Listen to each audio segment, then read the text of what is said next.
Good morning. Thank you for coming out. I love that you put the students right in front. I'm here to talk to you guys. You'll be told a lot about how great you are, which is true.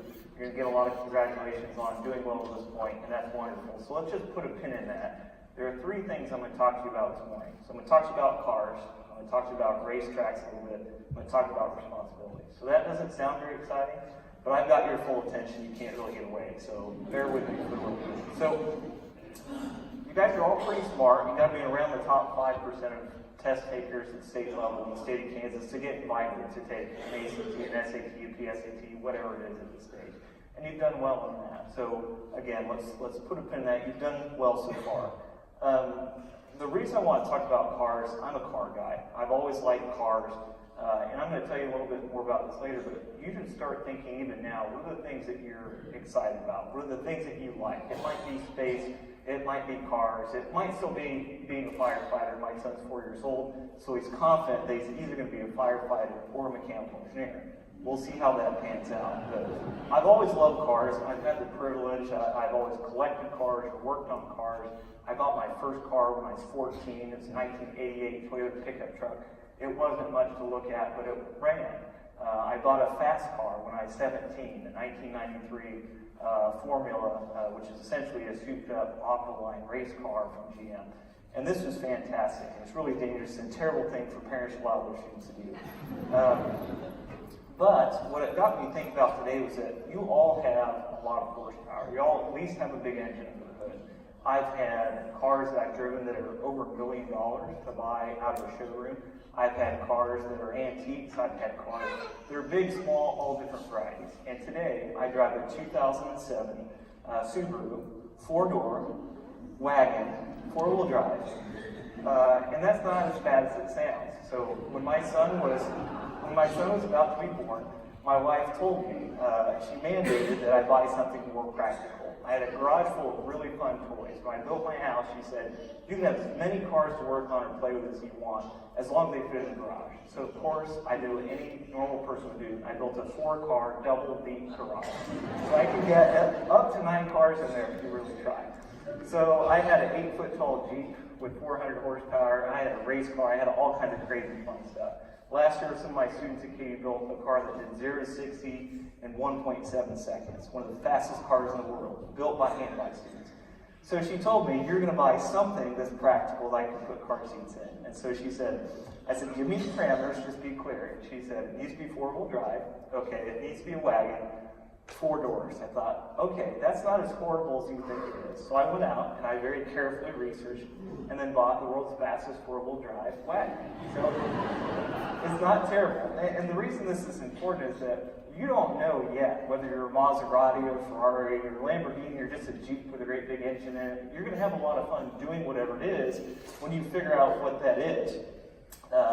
Today, with my 2007 WRX, I'll pull up to a stoplight, and 3 times a week you see the same people in traffic.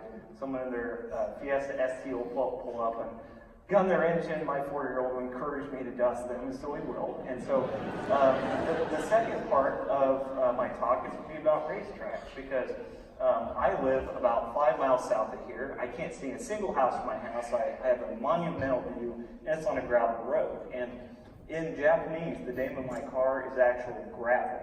That's what it's built for. And so on that racetrack, if you ever want to race me for the pink slips, I'll do it with any car, provided I get to pick the track. Now, you guys get to pick the track that you're going to race on. As you figure out what it is you want to do, this is an ever-evolving challenge.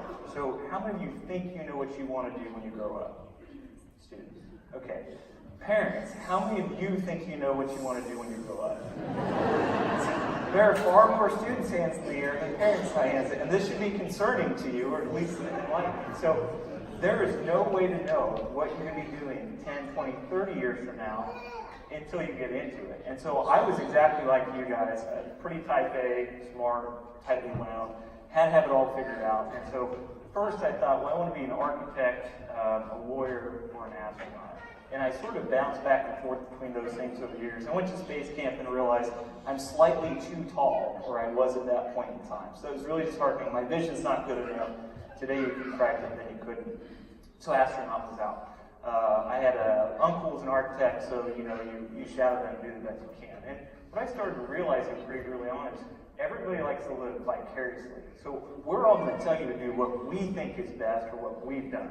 But again, since I have your attention this morning, you can't get away. You do have to listen to me for a little while. So living vicariously is dangerous. I have the privilege of working with some of the smartest students in the United States and the world in the course of my career, both as a student, later working at the University Honors Program at KU, which is ranked the top rated program of its kind in the country. I had a class a few years back. I taught an honor seminar, and the third smartest student in my group of 11 graduated with a triple major. She did chemical engineering, political science, and Chinese. It took her 3 years to do. And the day she graduated, she had only recently turned 15. So you will never be the smartest person in your room. Sometimes that might be true technically, but it's better to operate as if you're in a world where there's always someone that's going to have a faster car or a better engine or be on the right racetrack at the right time. And that's okay. It is not a competition. All of you are smart enough to do whatever it is you want to do. We just need to figure out what that is. So in my experience, I've observed a lot of students come in and they say, I want to be a business major very early on. And I could bet you money that their parents, one or both, were business majors and they work in the field of business. If you come in and tell me when you're in 6th or 7th grade you want to be a doctor, one of your parents is almost certainly a doctor. In reality, this is what you've been exposed to. You see things you like and you don't like, but you should really approach college or the career field in general with an open mind. If you came to college completely undecided, statistically speaking, you're more likely to end up in the right major quicker than if you come in knowing what you want to do. So we'll circle back here. Everyone likes to talk about themselves in those. So in my own case, I eventually settled on law. I sure I was going to do law. I applied to every school pretty much in the country that started emailing me, thanks to Duke Tip. I have a lot of that mail in my inbox starting right away in high school. So I applied everywhere. I ended up applying to every school that would respond to a form letter that said, if you waive your fee, I'll apply. If not, I won't, because I don't have that kind of money. And so I ended up having 43 schools on my selection list going into my senior year of high school. Don't do that, number one. Number two, it was a lot of fun. I skipped 16 days of class my second semester senior year just taking college visits. And it's funny, they'll threaten you. They'll say, you have to take summer school. You can't graduate with your diploma if you have all these absences. So at the end of the year banquet, you stand up and everyone tells you again how great you are and reads off all your scholarships, where everyone's going to school. And then the principal gets towards the end and they start doing the perfect attendance awards for you, which is, not the biggest thing. And so, I'm thinking, this isn't anything I have to worry about. And they called my name. And so this is just the principal being lazy in this case, where despite all those threats, they want you to figure this process out. All of that is much more important than your middle school or high school attendance. And so he just had a fat finger. He was writing off all of those attendances as I racked them up so I wouldn't get in trouble, but he accidentally zeroed them all out. So everyone looked at me like, that's not fair. Come on. Now we know this is fair. So I eventually chose KU, which I would have said was 43rd on my list when I was in high school. Because very early on, everyone told me I was bright. I knew I could go anywhere I wanted to because I got into 43 schools. But I also had this little, it's either the angel or the devil in your ear. You're never really sure which one it is until later down the road, telling me, are you just trying to get away from home? Are you just, too type A that you can't accept not going to an Ivy League school? So I did go to KU, and I was able to graduate in about 2.5 years. And I studied law, and, we all think we studied hard. If I asked you, how many of you think you work hard in school? How many of you would say you're a hardworking student? Okay. That's exactly what I would expect. I totally would have put my hand up, and then I would have looked over and put it down and thought, I don't work hard. There are lots of people I know that work a lot harder than I did in college. But I have horsepower, right? And you're all going to have the benefit of that horsepower where most of the time you can get by doing what it is you want to do without working as hard as the next person in your seat in your high school classroom or in your college classroom. I had a roommate who was pretty smart, did not apply himself, but he realized he was in love with film. And when that clicked for him, he started volunteering his time working on film productions in the region. He moved out to LA for a whole summer where he slept on the floor of a KU alum's apartment and worked at that guy's production studio without pay.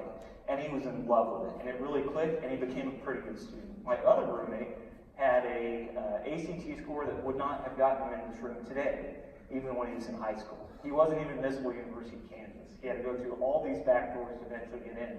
But he knew he wanted to be a doctor, and he shadowed clinics, he worked his tail off, and eventually he took the LSAT for admissions to medical school, and he did not score well enough to get in. This kid worked 10 times harder than I ever worked at any point in college. I graduated early, it looked good on paper, I had a good GPA, but I never had to work all that hard. Until a year into my PhD, I had probably never sat down and really studied a day in my life. Everyone's going to be somewhere on the spectrum, how much time or effort you have to put in to get out what you want to, but keep in mind that you didn't earn the horsepower that got put under your hood. You could have been a 4-cylinder coming out of the factory Mustang just as easy as you could have been a GT 500. Everyone wants a GT 500, the GT 500 didn't earn being a GT 500.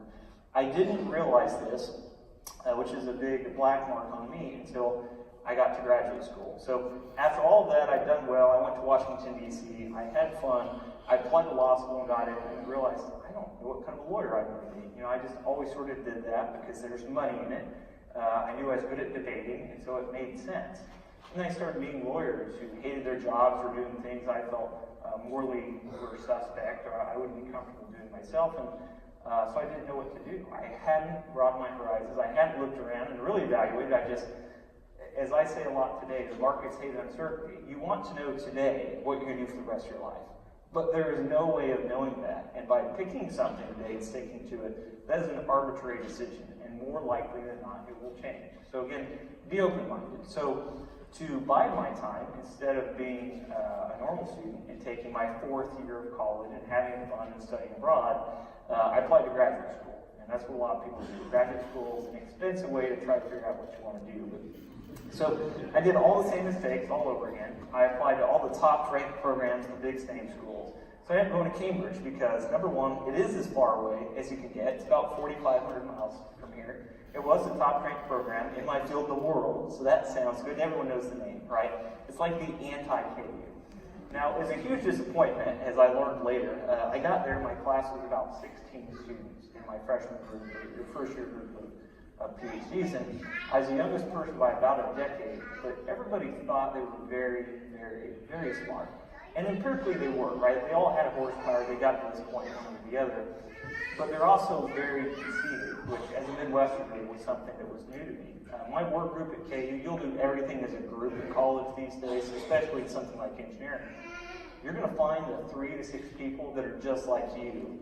You could be the weirdest kid that I've met yet this year. And for the first time in your life in college, you're going to find 5 or 10 of those people that are just like you, and you're going to clump up. You might take 90% of your classes together, you do all your extracurriculars together, and that's the best thing about college. You know, I partied my way through college, which I don't recommend doing, but the thing that people really love about college isn't all that freedom that they talk about. It's meeting those people, making those connections. So you will, again, if you're open-minded, you'll make them quicker, you'll start exploring. So when I got to Cambridge, I realized that that core group I had of Midwestern and Kansas students was far better empirically than the group that I had here. I referenced the poor student who's only 3rd in the cohort in that class. In that class, I had a student who's number 7 in my class, and he works for Congress today. He's a really well-known policy maker. He works for a lot of big think tanks in Washington, D.C.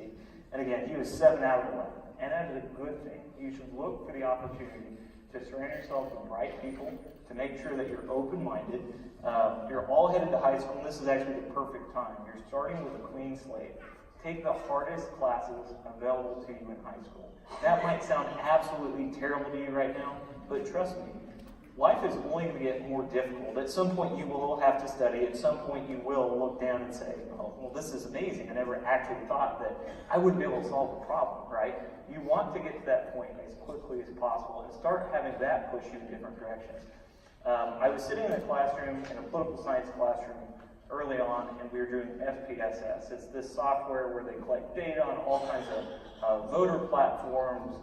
It's a big data analytics platform. And the teacher assigned this sort of aspirational project where he said, look at all this data, form a thesis, and then write like this research paper on what you think you'll find. So it's like, okay, pull down data on voter registrations, education level, and income level, and I believe that you're going to see X. Based on these demographics, I think these people will always vote this way.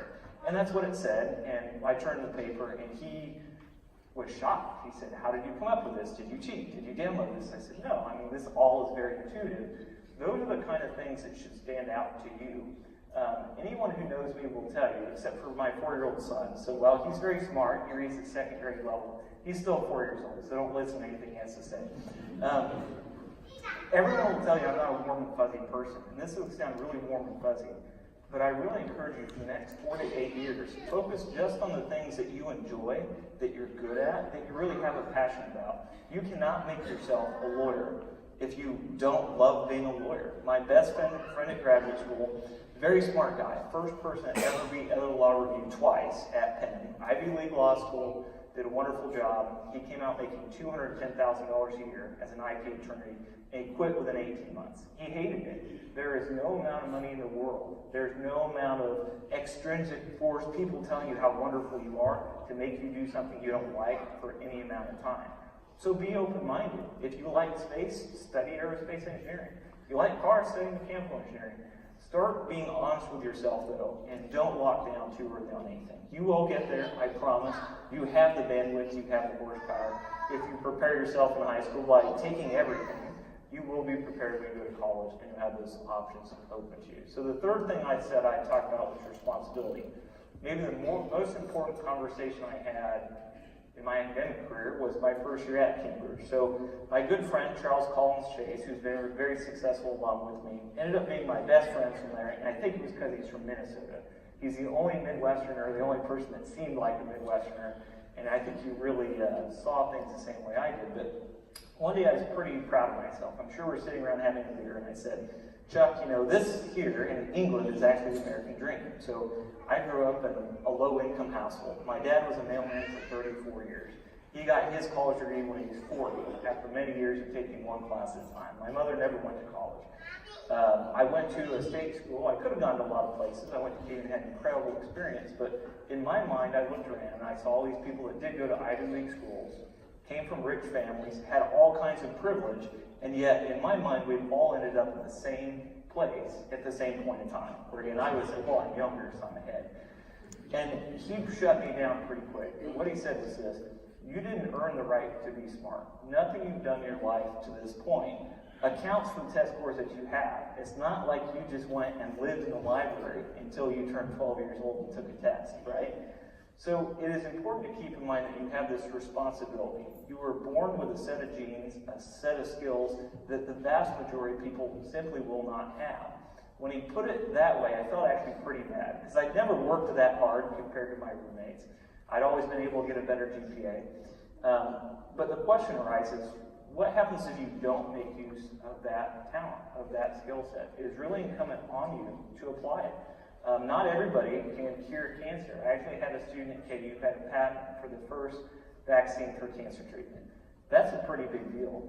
When people ask me about my research, I pretty frequently say, I'm not researching, I'm not curing cancer. There are actually people that are doing that. You don't have to do that, but I do want you to give serious thought as you go to the things that you have an interest in. What is the pinnacle of what you can do? You don't have to say out loud, I want to be president of the United States. But I do want you to think in those terms. You have that ability. It is really all down to you and how much you're going to invest in preparing yourself for the next stage and making sure you have those opportunities going forward. You have a rare talent. I encourage you to make the very most of it. At the risk of getting too preachy, I'll sort of pivot here back to the award ceremony piece of this. But you guys have done a lot right so far, but this is just the beginning of your pathways. So start thinking, start acting, take advantage of these gifts that you've had, and use them to benefit everybody. Not just yourself, but the world at large, because you have that ability like few people do. So congratulations again, you guys. Thank you for coming out this morning. It's been my pleasure to talk to you.